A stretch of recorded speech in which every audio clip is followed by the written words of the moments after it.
Thank you very much. Thank you, please.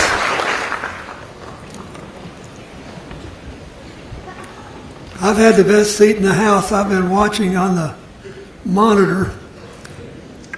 I want to thank, first of all, Doctor, thank you for the introduction and for your wonderful work. And I had a nice visit with a pastor in the music room.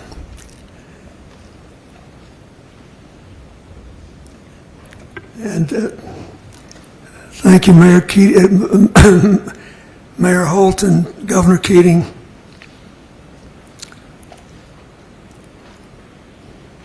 Mayor Norwich, Senator Langford, Governor Stitt, Chaplain Wilson, and Jordan Smith, thank you for singing one of my favorite hymns. The guy that wrote that hymn was the music director of a Pentecostal church in Louisiana, whose pastor was one of my best friends, and I love singing it. And it was sung at my mother's funeral. So this has been very moving for me, listening to all of you and remembering. 30 years ago, I thought I was going to have a very different day when I woke up. I went jogging with the winners of the Boston Marathon, giving me the illusion, and an illusion it was, that I was somehow pretty fit. And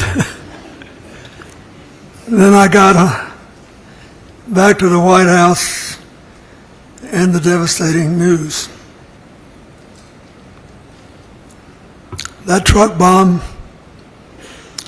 as you all know better than I, claimed 168 lives. 19 of them were little children in the building's daycare center. I always like to start with that when I talk to people, because a lot of times fanatic will tell you, I'm sorry, this, that, or the other thing had to happen, but you know, there has to be collateral damage sometimes to make a statement. I never have heard anybody say that who had to live with the damage.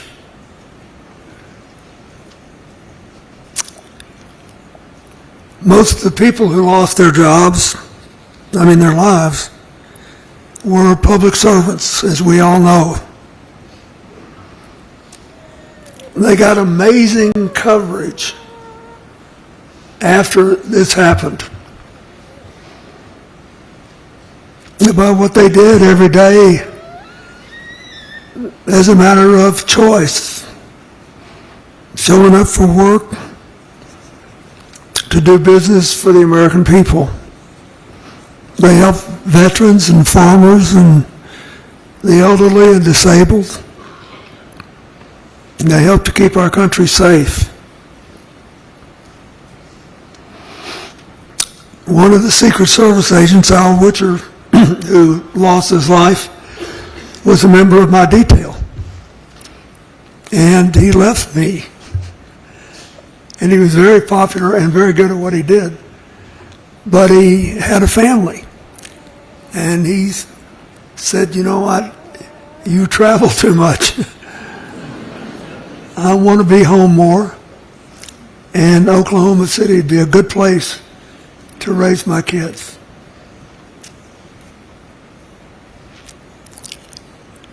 All of us who knew him thought he was going on a much safer journey, which shows you how little any of us can know about what tomorrow will bring.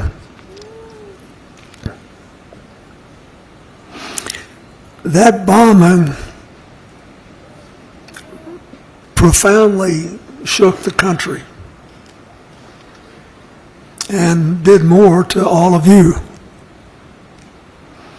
But in the end, it brought out the best in America. First responders, doctors, nurses, construction workers from all across America put their own lives on hold and showed up here. My FEMA director, James Lee Witt, would call me daily and just give me, he said, this group showed up, that group showed up. He said, you can't believe it, they're just appearing. And I said, well, your job is to help make sure that the local people make full use of them. And we talked about how thrilling it was. And I still run into people all across this country traveling around who tell me they went to Oklahoma City and how grateful they are after all this time that they had the chance to do it. There were other things. A lot of donations came in. We all remember the drawings of school children that were featured for several years. The cards, the teddy bears, the pennies. Everybody found their way to say something that was humane and supportive. The domestic terrorist who did this awful thing believed that it would spark a nationwide upheaval against the American government.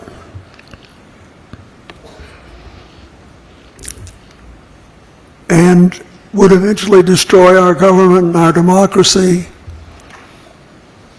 and our way of life. Instead, you gave them, as the mayor said so eloquently, the Oklahoma Standard.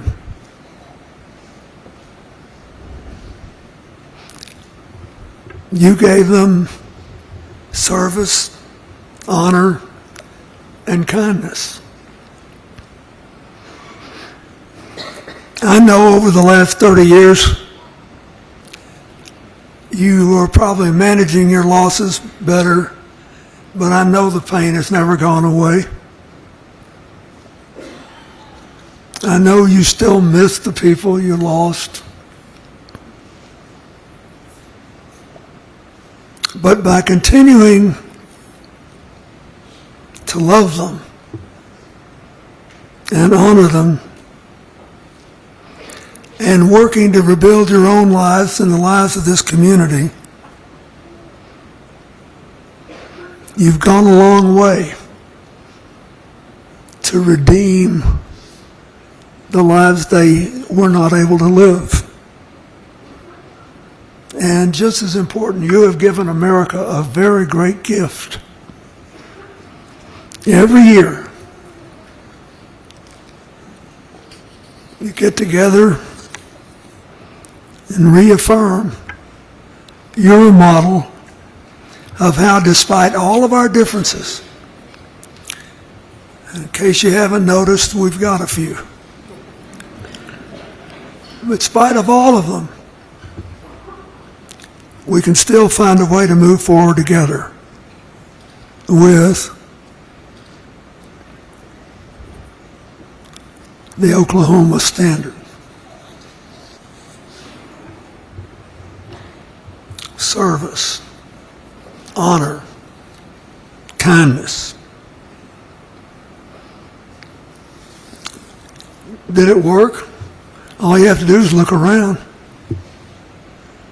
I mean, the difference, just the physical difference in being in this city today and 30 years ago is breathtaking. But every time I'm here, I talk to people who serve in restaurants or work in whatever hotel I'm staying in, or just people, and I say, you like living here? And they all say yes. and they just feel like they're walking with a little spring in their step because they know they live in a place that they can be proud of. So I did my anecdotal poll last night and today, and you're still winning.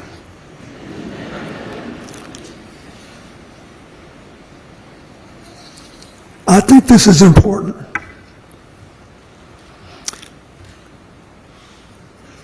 Because in recent years, the country has grown more polarized. And on that awful day 30 years ago, you were the center of the polarization. Now look what you've built, and yet we have these differences. And it seems to me, I listen to this a lot because I'm old and I can't run for anything anymore. I always kid, I'm almost as old as President Trump.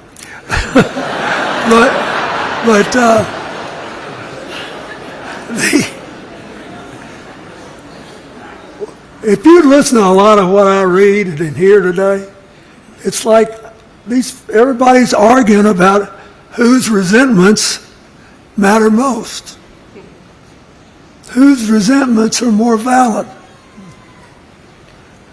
When is it okay to stretch the truth a little bit to increase your advantage? If our lives are going to be dominated by the effort to dominate people we disagree with, we're going to put the 250-year-old march toward a more perfect union at risk. None of us would ever get much done. Believe me, we've all got something to be mad about. Something legitimate to be mad about. You made a different decision. So, my advice to America today is that we were there for you when you needed us. America needs you, and America needs the Oklahoma Standard. And if we all lived by it, we'd be a lot better off.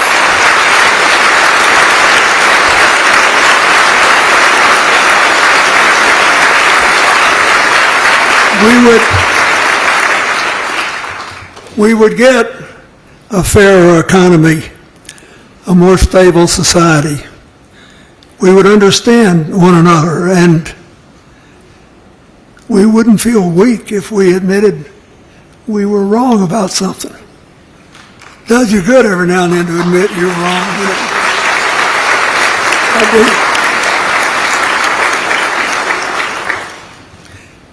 This church would be out of business if nobody ever did anything wrong.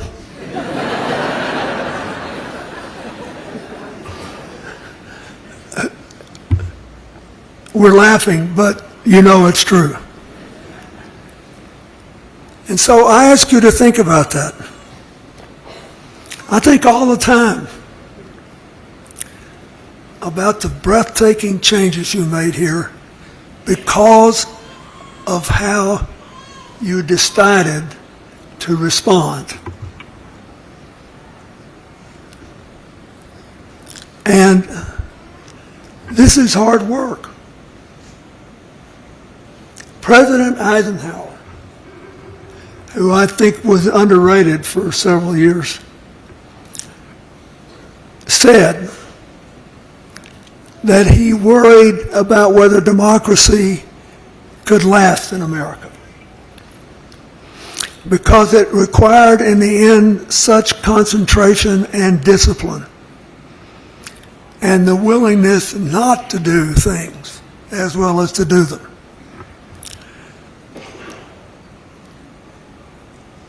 But when we come here, because you lost so much,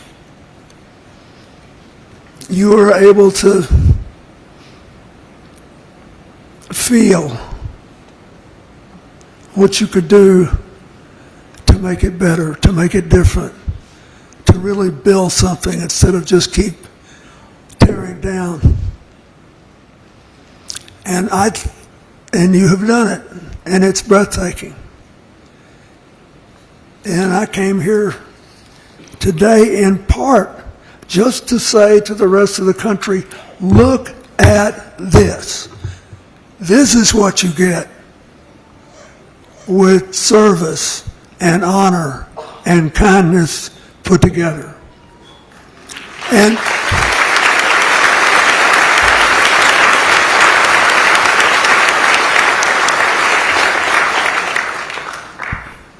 you know, a lot of people use the phrase more perfect union in speeches because it has a nice ring to it. And the founders pledged that they were getting organized to give us a more perfect union. But it's 18th century language. The modern meaning is, hey folks, let's face it, we are not perfect. And we are never going to be perfect. But we can always do better. And so we have to shed all the baggage that keeps us from doing better. That's what we owe 30 years later, the people who made the ultimate sacrifice in Oklahoma City. That's what we owe the families, the children, the grandchildren, the people who've survived them. I wish I could live 30 more years to see what's going to happen. Because in spite of all this belly aching you hear, we're the best positioned country in the world for the 21st century if we don't blow it.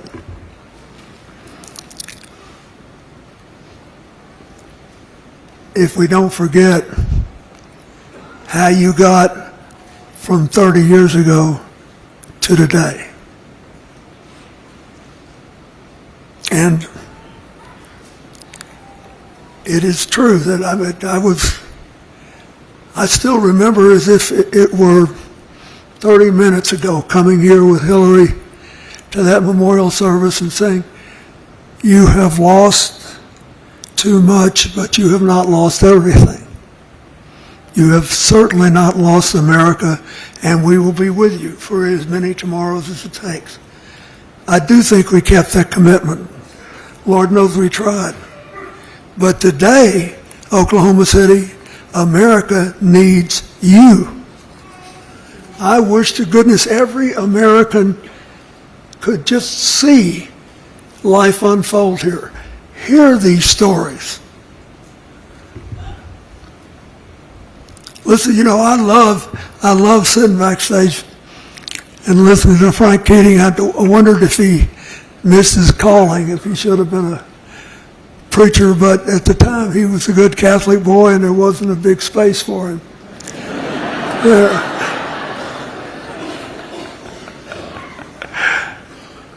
And some of you who were with us last night laughed when I told the story about how he beat my brains out in a student contest at Georgetown when we were both there. It's important not to forget that we all do our best to find our way through life. None of us will be right all the time. And here we are, the day before Easter. I want to say just one thing about this. In St. Paul's famous letter to the Corinthians, where he describes what love is, which is often read at marriages, weddings, wrongly, because the word for love is agape, which means love of your fellow human being. And we all memorized as kids, all of us who are Christians, now by faith, hope, and love, which was charity in the old editions of the Bible, but the greatest of these is love. How could love be even greater than faith? Because of the nature of human life.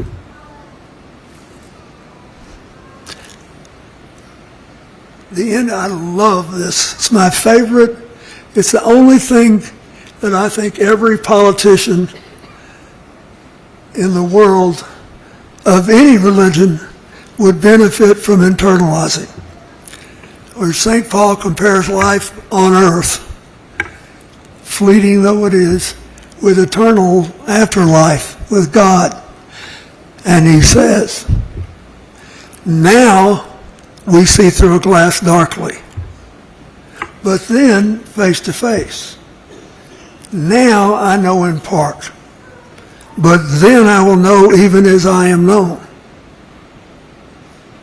And now abideth faith, hope, and love, these three, but the greatest of these is love. Why? Because we cannot have perfect knowledge.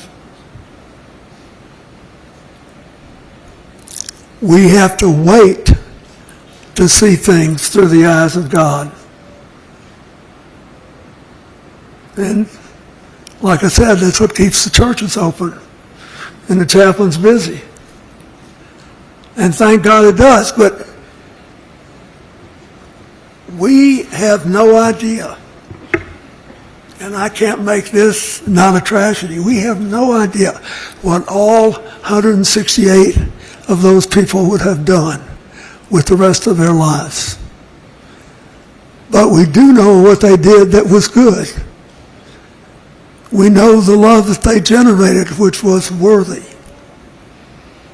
And you made a choice to live by what you call now the Oklahoma Standard. It is perfectly consistent with the commands of the Scripture.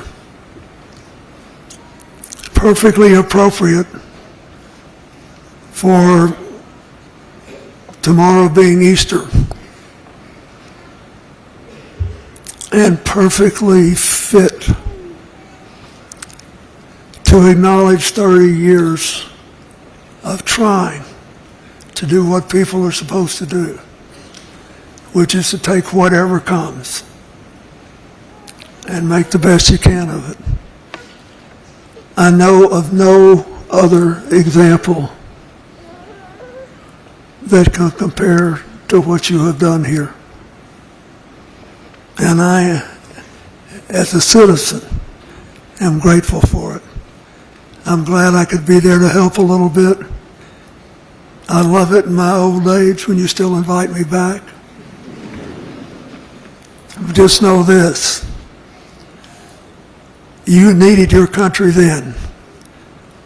I was a symbol of it, and so I'm grateful that you let me come back over and over again.